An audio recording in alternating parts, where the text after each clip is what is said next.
Okay, so this is part two of our video series showing how you can create, read, update, and delete data to the Firebase Firestore with a React app. In the first video, we showed how you can add data, and I'll show. Just put a new book like that. Go here and there's new book, right? I'll do it one more time. Say not that, and there is one of these. We'll say not right there. Okay, cool. So it is creating to the database. However, the problem is that we don't have the function for it to read and then display the data, which is what we want to do in this video. So I'm going to go back to the previous function that we're working on, which was the add to do. And then after add to do, we want to make it such that we can do something after we add the to do. So what that would look like if we did that would be, it would just look like dot then, and then double parentheses,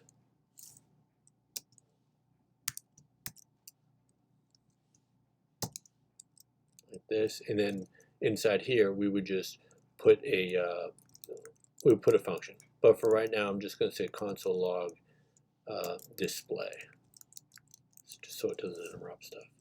So we're going to end up putting something here so that every time we add something, it will display it. But for right now, we're not doing that. Now, I want you to notice that for the previous version, which I haven't interrupted, the way they end up displaying things is for this right here. It's within a use effect. Okay, so use effect is, and especially if it has an open thing like that, well, it acts as a component did mount.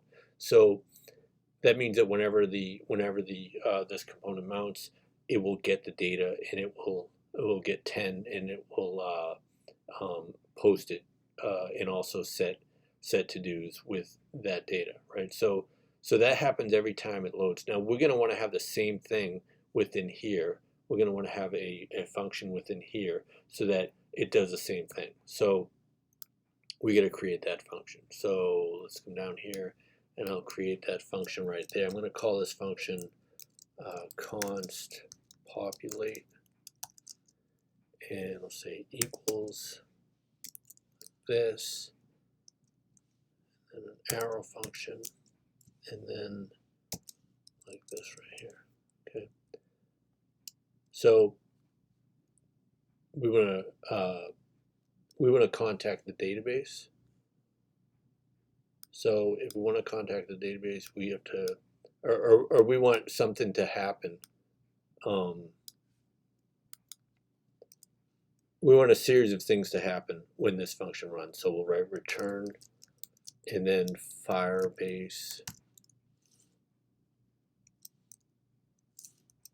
dot Firestore parentheses, that's contacting the database, then dot collection, and then inside that we need the name of the collection, and the name of the collection is to-dos right here. So we'll say to-dos, and then we'll say, actually, wrote that wrong. So it should say dot get, and then we'll say dot then. And so you can get the data, but if you don't have something after that, it won't show up. It won't show up on the application, and that's what we want to do. We want to both get it and display it. So in order to do that, we need to do dot then, and then we'll say inside here function,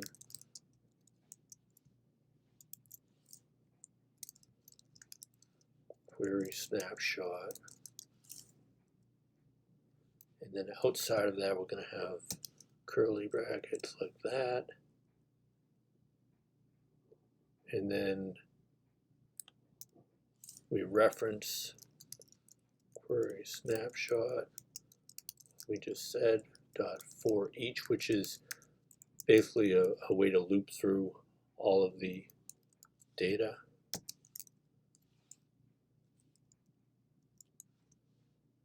Say parentheses,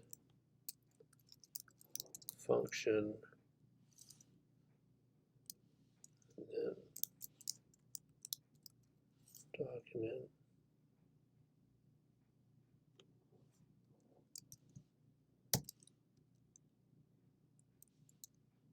and then we're going to say let new data equals document dot data parentheses, and then we'll say if to-dos dot index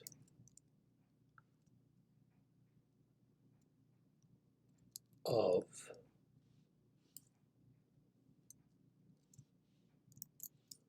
this new data dot ID, if it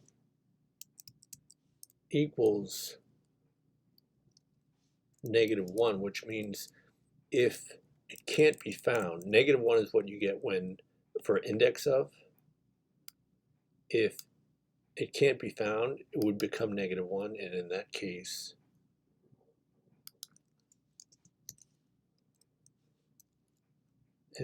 we would set to-dos, which is going to be how we're displaying things. So set to-dos like this.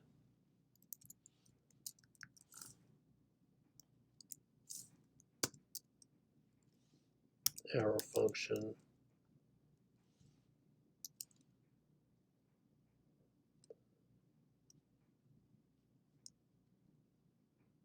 And then inside the arrow, we would return an array, which would be, we're going to lay out everything that we already have. That's what that says. And then new data.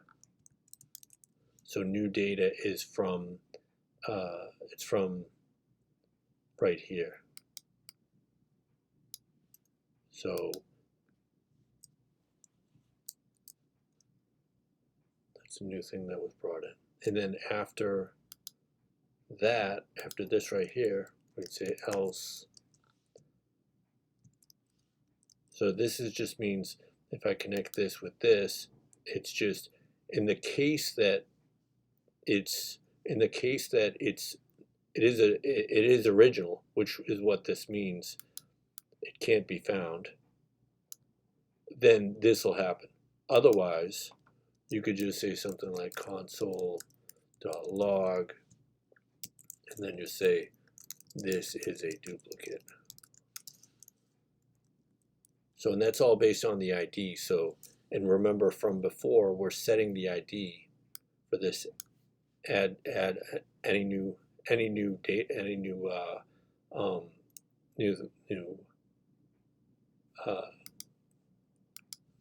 anything that's new here, like for example WPP. There's no way that you would get the same identical one because these are basically the computer generated where they're going to be unique. So it will end up posting it as soon as it sees that the IDs are unique. So this is a duplicate. So that's that. And then after that, we would just say console log, here are all of the to-dos, comma, and then to-do. So we can just console log everything that's there. So rather than be this,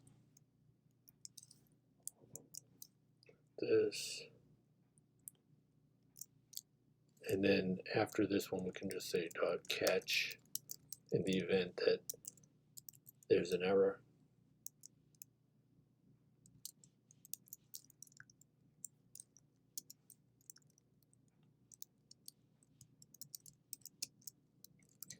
Console log the error.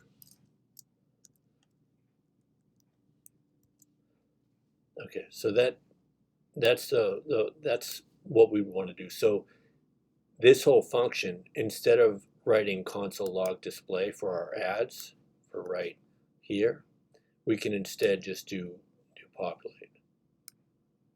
So I'll change this to populate like this, and then like this. So I'm going to add one. We'll see what happens. So like this.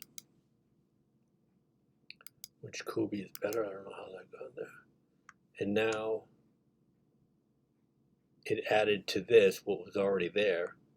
These things, and which Kobe is better is there as well. So this was just added with all these. Now the problem is that these were there to begin with. Well, I don't want that to happen. So, because watch, if I do this again, and it's going to call from the database. If I say title, like this, I already got it once. Let's see if it happens again. Title shows up again. So it's just continuing to add to all this. And the reason for that is that if you look here, the to-dos is the state that's being added. Like it's looking through the to-dos, through the array of to-dos. It's looking through the array of to-dos that we have. So if you look right here, it's surveying all of the to-dos that we already had. Remember, to-dos is one of our to-dos is the state, right, of everything that's laid out, and it's surveying that and saying, well, is that there or not? And if it doesn't see it, it's just going to continue to add it and add it and add it. So what you want to do at the start of this is to set to do at the start of this function is to just say set to dos, and then just like that. So this way you won't run into that problem where it's continuing to get something new. So now if I'm going to put title like this, and now we get everything from the, like if we look at the 1 2 3 4 5 6 7 8, go like this, and we have 1 2 3 4 5 6 7 8. So we have exactly what is in the database now, and that was just because we just set it clear. Okay, so that's how that works, and it's all based on, again, this is all what we end up displaying, just like before when it was just from JSON placeholders, is just it's based on the state right here. It's based on this right here, and that's what gets checked when it's checking to see if there's anything that has an ID that's unique, and so that's why it keeps bringing up new ones. Okay, so that's good, but then you'll notice the other problem is this, is that if I load this again like this, I get the old ones. I don't get the database ones, right? So in order to solve that problem, we got to go into the use effect right here, and we got to change this, because we don't want to access. We want it to access everything that's from, not from Axios. We don't want that. Instead, we're going to want it to access from that function, the one function that we just created, which was populate. So we'll just say populate. We want this function to run at the beginning of when the app loads. So when we do this like that, it loads, and then I can add another one. Let's see if title shows up. I think I got it once. I got it once already, but we'll see if it title shows up twice, right? So So that's how with all this, that's how get uh, we get the reading. Okay, so it's not just reading the database, which is already there. It's reading and then displaying it, but we're doing that through this right here, through this throughout the application. It's done with state. So that's what all is happening there. The connecting it to the database happens right here, and then as I say, it runs through the snapshot of what it does get. So that's what's happening right there. So that's it for this second video for reading data from the database.